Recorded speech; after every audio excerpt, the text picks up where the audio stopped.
The Google Pixel 10 Pro XL is named in part after its size, but to get to grips with how good a phone it is, it would be wrong to focus on physical qualities alone. It is easy to point to things like the phone's incredibly bright display or its versatile cameras as major selling points. But this is a phone where the true value lies beyond the specs list. There are, in typical Google fashion, lots of AI features to play around with, features with a wide range of applications and utility. It's just a pity that Google seems to have learned some bad habits from Apple in not having all its features ready for launch day. Plus, Google flagship phones' inherent weakness in terms of power remains, even if battery life has improved. As the final big Android phone launch expect this year, I have been testing the Pixel 10 Pro XL against its main competition and also the latest iPhone just in case you are considering switching to or from an Apple phone. It's resulted in some of the most interesting phone comparisons of 2025 and I am thrilled to be able to take you through them. Pre-orders are up for the Pixel 10 Pro XL and its siblings until retail launch day August 28. If and when you decide to buy the Pixel 10 Pro XL, it will cost $1,199. That's technically more expensive than the Pixel 9 Pro XL from last year, but what's actually happened is that Pixel dropped the 128GB model. It's a shame that you can't get a cheaper extra large Pixel now, but it's not strictly a price hike. If storage matters to you, you can spec 512GB or 1TB for $1,319 and $1,549 respectively. But increasing the storage locks off certain color options. Only Obsidian Black offers all three options, while Jade Green is only available in the basic 256GB. You might be surprised to hear that the Pixel 10 Pro XL's camera are identical to the Pixel 9 Pro XL's, at least on paper. The 50MP main, 48MP ultra-wide, 48MP 5x telephoto and 42MP selfie cameras are unchanged from the 2024 model, as all the upgrades are located on the softer side. Here we can see some camera samples of the Google Pixel 10 Pro XL. Let's kick off the comparisons with main camera shot of a cottage. We see the first evidence of the Pixel 10 Pro XL's apparent default processing priority, balancing the brightness of all colors in the shot. This is perhaps why the Pixel shot is much warmer, with the Galaxy S25 Ultra's image being cooler and brighter. Against the iPhone 16 Pro Max, the Pixel 10 Pro XL also looks less bright but punches up the colors in return. The trees in the background in this view across a park are much easier to make out in the Google photo. And how does it compare against the outgoing Pixel 9 Pro XL? This photo of disused telephone box shows that the Pixel 10 Pro XL gives slightly stronger colors on the blue end of the spectrum, but is otherwise identical to the Pixel 9 Pro XL's image. In the night mode, with our subject being mini bottle of Henderson's relish, we see the Pixel 10 Pro XL struggle to capture the light compared to the Galaxy S25 Ultra, but the Pixel does have less of a red color caused by the curtains in the room than the S25 Ultra, which could be an advantage in some cases. Switching to the ultra-wide cameras and looking over a small stream in a wood, the Pixel's image pales compared to the S25 Ultra's far brighter shot. This is likely as a result of the Pixel's relatively small sensor not capturing as much light and the post-processing not being able to do enough to compensate. Macro mode also uses the ultra-wide sensor, comparing to the Pixel's effort against of the iPhone 16 Pro Max of a pink flower. The Pixel's shot is darker, again likely because of its small sensor, but the image still has good contrast as we can still make out the detail in the flower's center. The final rear camera on the Pixel we need to look at is the 5x telephoto camera, which I pointed at a breeze over a lake. The Pixel has tried to balance the mix of light and shade in the shot, resulting in an apparent lack of color compared to the S25 Ultra, while the Samsung's shot's richer color of the water is appealing. The breeze is blown out in return. The Pixel 10 Pro XL's telephoto camera offers up to 100x max magnification for the first time, except with the power of ProRes zoom. Images at the level are still legible, albeit potentially inaccurate, but let's start at a less extreme 50x. Zooming in on a milestone's curved lettering, it's already obvious that the Galaxy shot is noisier than the Pixel's, but based on my own observation, the Pixel has over-smoothed the stone, removing some of the texture in an effort to clean up the shot.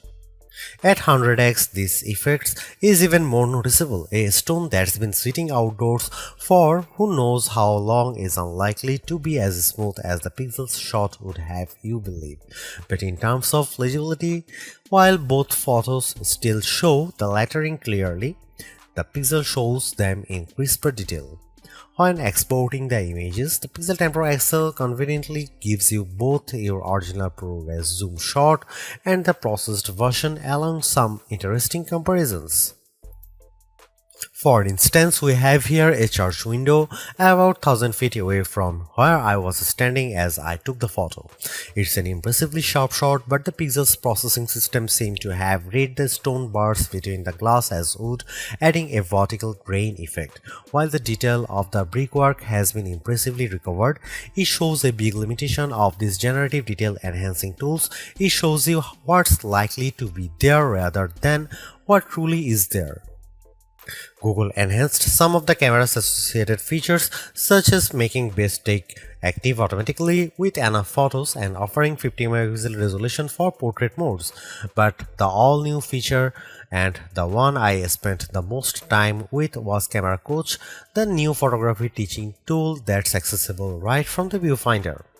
This is currently in preview, so hopefully its powers will multiply in the future, but right now it's more of an interactive forming tool. It will detect what you are pointing the camera at, offer some suggested compositions, and then give you tips on which camera lens to use, where to stand, and how to position the subject.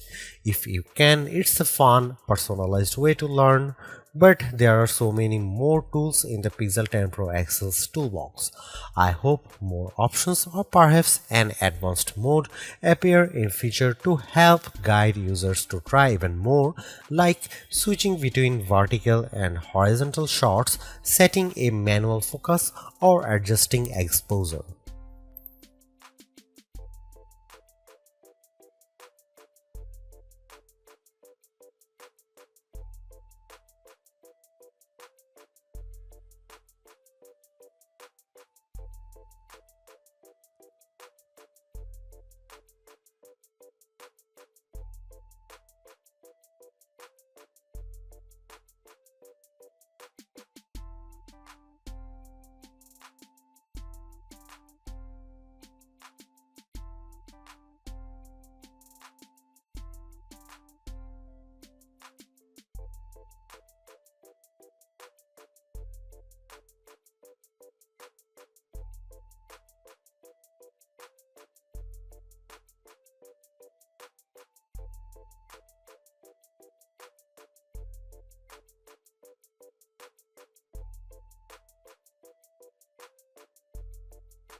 Google's made a few but effective upgrades to the Pixel 10 Pro XL.